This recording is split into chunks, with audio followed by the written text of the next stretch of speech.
And today has been officially declared the hottest day of the year so far, as temperatures topped out at 30 degrees in London. But while many of us have been enjoying the sun, a yellow health warning has been issued for much of England, with authorities warning of the risks posed to vulnerable people. Our science correspondent Martin Stew went to find out about the dangerous effects heat can have on the body.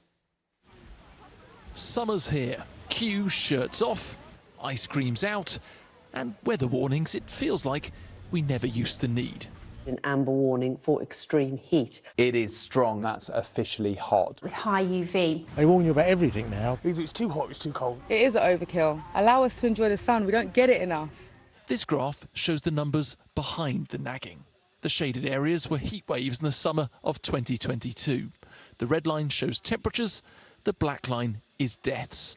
Look how heat and mortality are linked. So if you want to head in. Thank you. So what does warmth do to our body? Okay, it's warm already. Yeah. I headed to the scientific equivalent of a treadmill in a sauna to find out. You've just kicked off and your core temperature is a little over 37 degrees. Yeah. Keeping your organs cool is vital. This is the sort of conditions now that cause heat stress. As the room temperature rises through the 30s, my heart rate increases too. And so what strain is that putting on my body? It's asking your heart to beat far more quickly to try and get blood away from the core to try and lose heat. And then there's an element of dehydration as well. So as you start to lose sweat, that water comes from the blood, and so you've got thicker blood, which means that your heart's having to work even harder. After just 20 minutes of brisk walking in extreme heat... Jump off the treadmill for me very quickly. Yeah. Then let's come in here. My body's struggling.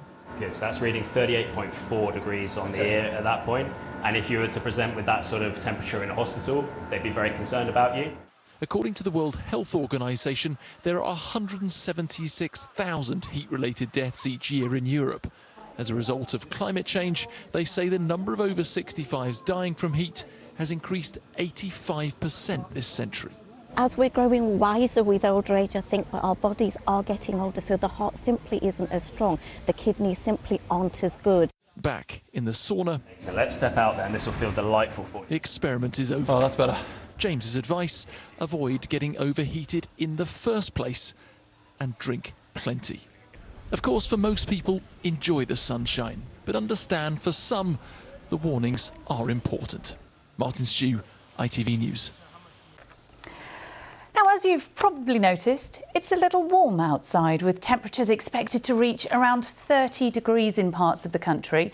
And it's at times like this when people are asked to keep an eye on those who may be struggling more in the heat.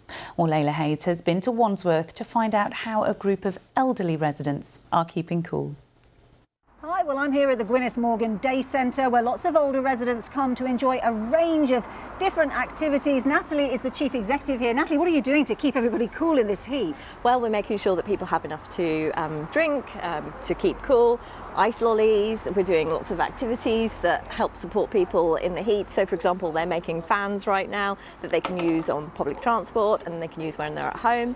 We're encouraging people not to be out and about in the main heat of the day and keep in the shade. Yes, you don't want them doing anything too strenuous, obviously.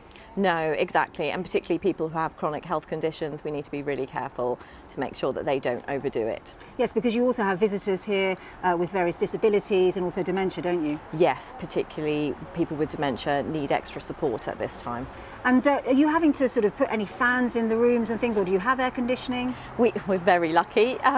This is a Wandsworth Council building and it is fully equipped with air conditioning, which makes life a lot more pleasant for people. And actually people don't have aircon at home, so it's nice to be able to come into somewhere that's really cool. And how are you finding everyone's finding the heat? I mean, staff and the visitors, are they enjoying it? I think so. Staff are really enjoying it, you know, but really you do want to be by a pool in this kind of heat wave. But we do have a paddling pool, you know, so people can cool off, put their feet in the paddling pool, you know, and it's really good to keep your wrists under running water if you're overheating as well. Natalie, thank you very much. It all sounds great. Well, it was the hottest day yesterday. It could get even hotter today. So if you do have any older or vulnerable neighbours or relatives, this could be a good time to check on them.